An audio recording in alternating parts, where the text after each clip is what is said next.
Hi everyone, Woniya Tebow here of Buckskin Revolution and Alone Season 6, which is relevant right now because after much debate and deliberation, I have decided to do some discussions of Alone Season 7. So, just to be totally transparent before I launch in, I want to let you guys know that it's kind of a big deal for me to watch Alone Season 7, and it's pretty emotional because here are people in the same spot experiencing really similar conditions and, also having a really different relationship to that place, partly because they got to watch our season and they got to see what worked for us and what didn't. So a lot of what I'm going to be throwing out in these commentaries is how their experience relates to my experience, because it's really hard for me to separate those things. But the idea of these talks is to give kind of, more of an insider perspective that the audience or anyone who hasn't actually been in a survival situation long term in that exact place isn't going to have. Also, again, to be totally transparent, I want to let you guys know that I am friends with several of the folks on this season. So I obviously know a little bit more about their time and their backgrounds and how the experience was for them than I do the other folks. So, I'm going to do my best to be fairly unbiased, but of course that bias is going to come through a little bit. So Callie Russell and I have been friends for well over a decade now. We teach together at similar gatherings. We hang out in the woods sometimes. She's a good friend. So just to let you know that. And then also Kai is someone who I've been getting to know since her time on Alone. And Joe Nicholas, not Joel, easy to confuse, lives pretty close to where I live in California. So we've been hanging out and talking about our experiences. So just to be totally, clear about that at the get-go. So, and here is a little cat friend, Obi, filming this at some good friend's house, so their cat wants to be in on the action here. So it also feels really important to be clear about the spirit in which I am doing this. And I think that a lot of reviews of Alone really go into the people and the choices they're making and critique those. And I'm going to do my best not to do that, because I know what it's like to be there on screen and have millions of people watching you who really don't know very much about what it is to be in that place, and who don't realize that they are seeing such a tiny slice of your experiencing and saying, why didn't you do this and you should have done that, without knowing that in fact you did do that. It just wasn't shown on screen. Or you did that and it didn't work out at all. Or there were other factors that made you choose not to do this or that. So there's so much more to the Alone experience than is coming through on the screen. And being someone who totally gets that, because I know how much of my footage never made it, I'm going to try to avoid doing those kinds of critiques. And just in the spirit of solidarity with the other participants, it feels really important that I do this in support of the cast of Season 7 and not as a critique of them.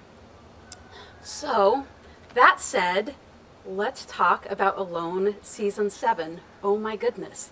And it's really interesting watching it from my perspective, because they had a really different setup going in. And again, from the viewer's perspective, it might not seem that different. It is twice as much money, and it is a little bit different setup going in that our season and all of the previous Alone seasons were, you get there, you are on the ground, and you stay as long as you possibly can, and the person who stays out the longest wins, right?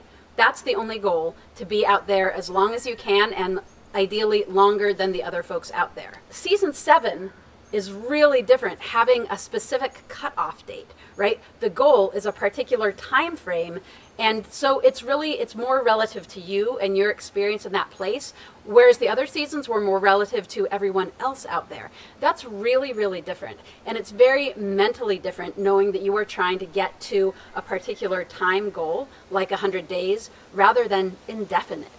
We went out there with the idea that we could be out there for as long as 9 months.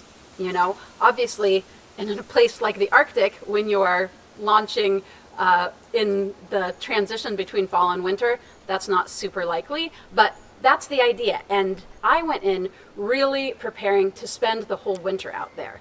That's a different different set of circumstances than 100 days. Not that 100 days isn't super, super long and longer than any season has ever gone. Also, the amount of money is a lot more significant. And, you know, it's interesting because from my perspective, what I really cared about was an amazing wild adventure, was the opportunity to share it with a world of people, was the idea to represent myself and the ancestral skills community and women to the world.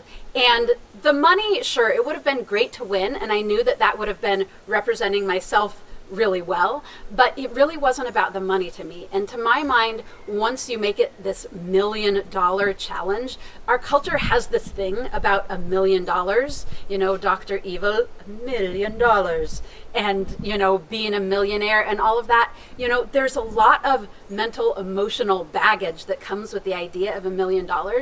And I have to say that I preferred those seasons that were lesser stakes, because I think that there is a way that the idea of this huge pot of money changes people and their relationship to the thing. And my personal perspective is that it's kind of a bummer to have it be about so much money. And it might change people's motivations. So hard to know, because they want to build up the competition aspect with their editing and with the leading questions that they ask the participants and such. And there's a way that they kind of edit it to make it look like it's all about the money for everyone. And I know this because they kind of put some things in there that made it look like it was about the money for me too, when that was one of many things and not the most critical thing.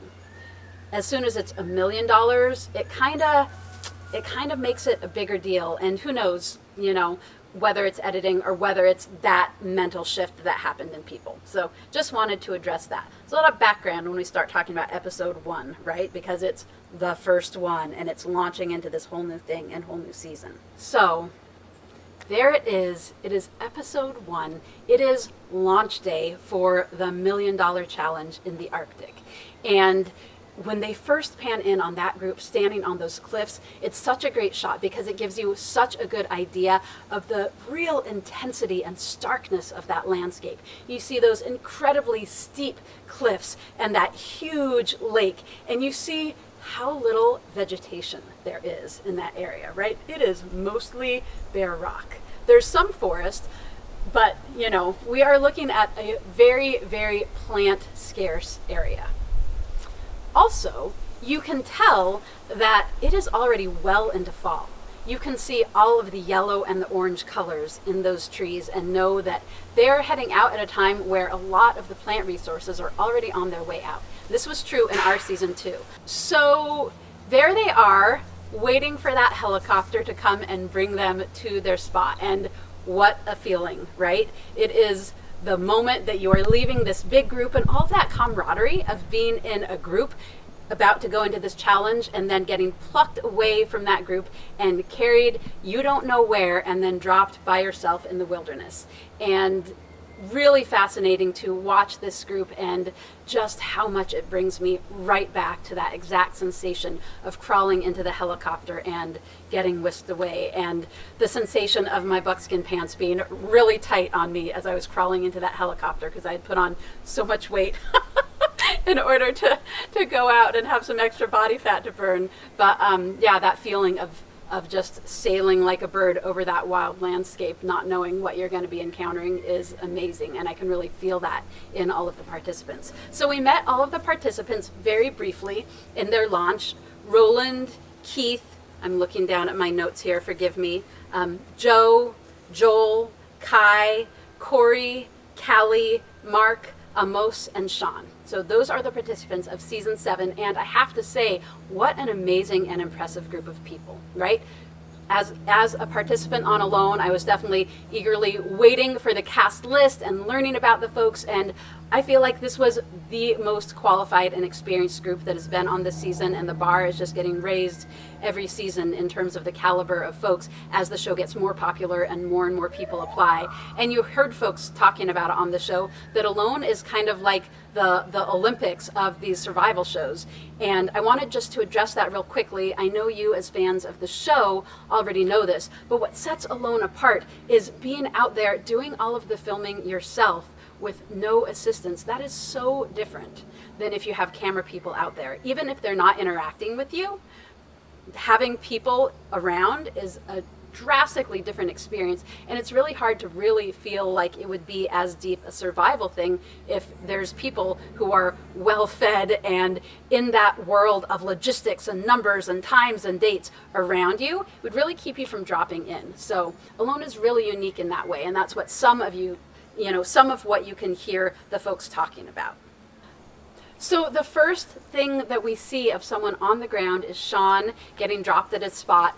He goes to find his camera case. So that's what it is. You're put on the spot and your gear is unloaded, and you know that your camera case and your tarp, which one tarp is provided by the show, is out there for you. And so your first task is to find that. So Sean goes over and finds his camera case, and there are already huge bite marks in it from a bear that is clearly at his site. So before he's even on the ground getting set up, he has clear indications that there's a lot of wildlife in the area. So this is a thing on this season too. We're seeing a ton of wildlife really early on. And I don't know if it is that they picked their locations differently than ours, or if it's just a much more abundant year in that way. Clearly it was a big rabbit year. A lot of wild things, particularly the smaller game species like rabbits, they tend to have boom and bust years, and years with really high populations, and then the lynx population grows, and then the next year it's a low population. It seems clear from watching that they were in a really good rabbit year, and our season was more of a marginal year, but hard to say. But right off the bat, there is that wildlife sign that Sean gets. Also, you can really see in the ground cover around him that a lot of the leaves are already turning. So a lot of the cranberries, crowberries, a lot of the berries, their leaves are already on the way out, which means they're not putting on any new berries. The berries that are on those plants is all they've got, and probably don't have very long to pick and put up berries from the looks of it in my experience. So Sean is moving his camera case around. It's super heavy. Just so you know, man, it made it hard to want to change camp locations if you changed your mind, because hauling that heavy gear, it's serious. That case probably weighs 50 or 60 pounds, so it's a lot to haul around. And his first day out, he gets a porcupine, which is amazing, totally amazing to start your first day with game. That was not the case in my experience, nor it seemed with anyone on my season. And then we see Joe setting up in a very windy location, and at this point, as I said, Joe is a friend of mine, so I kind of it's easy for me to drop in with his kind of dry sense of humor when he's out there. We see him folding his tarp in the wind, using the wind as kind of a partner to help fold up his tarp, and just kind of assessing the landscape. And at one point we see him walking along the lake shore, and you can see these amazing formations in the stones at his feet. Those are something called stromatolites, and those are fossils of the earliest form of life on the planet. They are fossilized bacterial mats, like the first life that formed in the primordial seas. These huge mats of bacteria, that's what he's walking across. So this is some of the most ancient exposed rock on the entire planet. And I didn't have any of this at my site, but I knew they were around and kept my eyes open. So take an extra look at that rock he's walking across, because it's very unique and amazing and beautiful, and what a little slice of history. And then he is walking around and gets a squirrel as well with a rock, day one. So here we have the first two people starting off with game, which is amazing, and you can't really appreciate how big a deal that is unless you've starved for weeks in the wilderness by yourself, which I have. So seeing someone start out with game was like, wow, dang. And then we go back to see the cat is rubbing on the tripods because they're beautiful places to scratch yourself, so I'm having to switch focus between cameras, and it's kind of hilarious. So then we go back to Sean preparing that porcupine, and I can only imagine what it would be to get a game animal with a lot of fat on it. What we see is him taking off the legs and then roasting the body. And I had this comment in some of the folks on my season too. I was very, very conscientious to always cook everything in a pot, because when you roast an animal over the fire, you're melting the fat, and the fat is falling into the fire and burning up, right? Because fat melts at high temperatures. So when it's the first day, you don't realize how much that fat is worth to you, but it always makes me sad when I see folks roasting things over the fire instead of in a pan in a survival situation, just because of that fat and blood and all those calories that you're losing into the fire. But porcupine is a pretty good meal, so he's still got a lot of delicious meat and fat there. And then we move on to Kai, and I really feel for Kai. We start off seeing her set a bunch of snares, and I think that this is one of the things where people on this season had such a huge advantage in terms of seeing so many people on season 6 snare successfully. No previous season of Alone prior to season 6 had anyone snared successfully. So on our season, snares were, kind of a matter of debate. I didn't bring snare wire because I didn't have much snaring experience. I didn't have any snaring experience. And here I am on a show where I only get a couple things, and I know no one has ever been successful. And would I be the first one to be successful snaring, given I didn't have experience at it? Right off the ground, Kai is out there setting her snares, which is brilliant. And boy, do I wish I had had the opportunity to do. And then really feel for Kai, because then the second thing that we see of her is her blowing a big snot rocket out of her nose. And, for Kai, she probably had days and days worth of amazing footage. And then what does the audience see as their first view of Kai? A huge wad of green snot coming out her nose. Anyone who's spent a lot of time in wilderness situations, especially with limited gear, that is how one blows one's nose, because it doesn't get you dirty, it doesn't waste any material, and it's quick and convenient.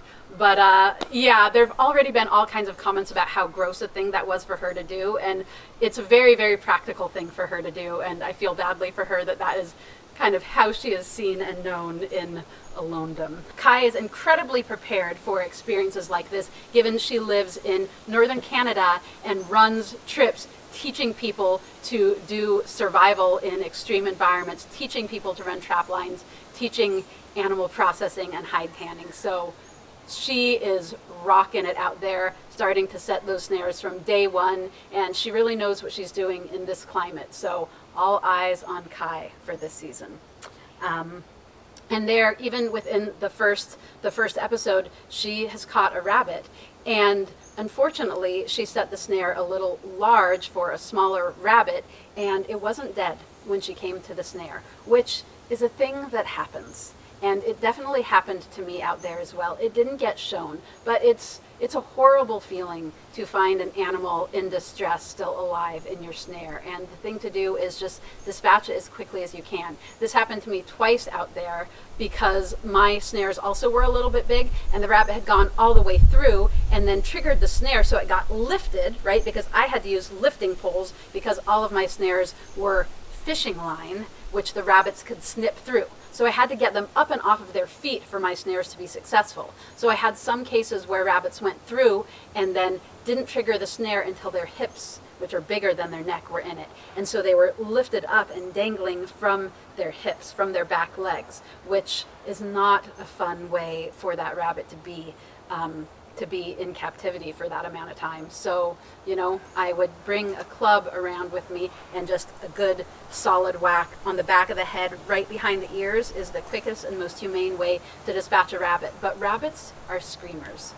Rabbits in distress are always screaming, and it's really unsettling. So there Kai is having to dispatch a rabbit, and they chose to show it on film, and then getting really emotional about it. And I talked to Kai about this, and she knew before the show came on that she was going to be the crier of this season, because that's good TV, right? And that's good drama. And she is an emotional person, and she cries a lot, and so she knew to expect that on her footage. And I think that one of the beautiful things about Alone is that we see people so raw. Because you're filming yourself, you're less aware of the camera, and it takes a while to adjust to it for sure. But you lose filters more and more as time goes. And I think it's really important to address that so often, particularly in the survival world, people see emotions and things like crying as a weakness, and I have a really different perspective about that.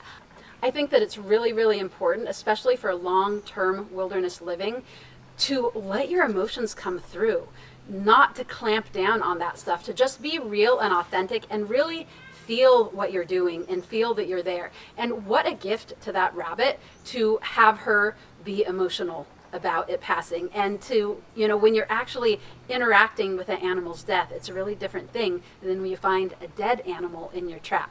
So I just applaud Kai for being real and being emotional and letting that come through, and the show. I love that they edited that to have that narration, and I really wish that we had had more of that in our season. I think that with the longer episodes that this season has, you get a lot more of the personality and the perspective and philosophy of the participants come through, and I love it, and I'm really, really jealous of it, because I really wish that our season had had more of that. So really different tone, and really liking it. And then we go to Roland and see him on the ground. And Roland is also from a far northern climate like Kai. He's in Alaska, so a lot more similar to the climate of Kunede, also known to settlers as Great Slave Lake in the Northwest Territories where this is filmed. Kunede is the Dene word for that body of water. So we see Roland on the ground, and one of the first things that we see for him is him eating a meal of ants. He's throwing a log into the fire, and ants come pouring out of it. Ants are a great food source, but I will say that the larvae of ants are the better food if you can get them. The adult ants, they are really high in formic acid, which is acidic, therefore it's really sour, and they have really hard exoskeletons. So a lot of what you're eating when you're eating adult ants is not super digestible. So when you don't have anything else, it's a great calorie source. Well, it is a calorie source. I wouldn't say great. If you eat a lot of them, they can give you a really sour stomach between all of that acid, and humans can't break down chitin, which is the protein in the exoskeleton of insects. So ants are so much chitin to the amount of protein you're getting. It's not a lot of food value. The larvae, however, don't have the exoskeleton, don't have the formic acid. They're amazing and delicious and high in fat, high in protein, wonderful food source. So would have been better for Roland if he had had the larvae instead of the adults, and maybe he did, and we just didn't get to show it because larvae don't run around and aren't as interesting on film. But still, so we saw of 4 people shown, all of them had some amount of food. In the very first day or first couple days, I think in Kai's experience, maybe that was day 3. I don't remember the day she got rabbits. So everybody's eaten something, which is a great, good start. Roland talks about not being one of these, pacifist, one with the wilderness BS type of people, and very different perspective from my own. And I just want to say that being one with the wilderness perspective isn't the same thing as pacifist, and in my mind, the difference is seeing yourself as part of the landscape versus seeing yourself as different from the landscape and the wild. And that's really different to me than pacifist versus not pacifist. And when you are, more tied into how it is to be in the wild as a wild creature, you understand that giving and taking life is part of the natural cycle. So anyway, just 2 cents about that. Also, amazing on this how much beach trash people are finding. And that was true in my season as well, only not for me, not in my site. So watching the season's episodes for myself and seeing how much detritus people were finding was flooring, because my spot did not have that. Roland finds a big wad of fishing line early on, which is a huge score. And that's one of the things that's really, really different being out in a remote situation like that with limited gear versus, wherever you would find yourself in your life, even camping, even backpacking now. You have no idea until you've been so far away from it, the significance of even one little thing like that we would consider trash and pollution in our normal daily lives. We would think it was gross to see a bunch of fishing line out there, but that is a huge resource when you have very, very limited resources. So big gain to find all of that fishing line out there for him. He could make nets, he could use it for cordage, he could use it for snares, as I did. in addition to, of course, using it as fishing line. So huge. Also, he has deep water at his site. That is a huge score. Not all sites have deep water. Mine did not have any deep water. So what you don't see as the viewer is how vastly different these areas are. Even though they're in the same region, they have hugely different amount of resources available, and deep water is enormous because this is a big fishing lake that can potentially have huge fish that only hang out in deep water. So you can be right on the shore of the lake and have all shallows and have zero access to fish, which was true of me and several other people on my season. And at this point, we don't really know what the different participants have in terms of their site location, but Roland right away knows he has deep water, and that is huge. That means a primo spot for sure. Also, early on, he sees a wolverine. So again, this season, so much wildlife really early on. I wasn't seeing signs of wolverines until the snow came. They probably were around, but I never had a face-to-face encounter with them, though I saw a ton of their tracks. But this season, everything is out. Everything is on that landscape. Everything is moving. Wolverines, bears at people's locations before they even arrive themselves, before there's even any food for those creatures to be sniffing out, they're on the move and around. So, huge difference. A lot of talk already about what that $1 million means to folks. And again, that's just my own personal take, is that, wow, raising the prize really kind of inserted that capitalism. Just brings a whole different thing into the equation when you're talking about big sums of money. And that's really coming through in this episode.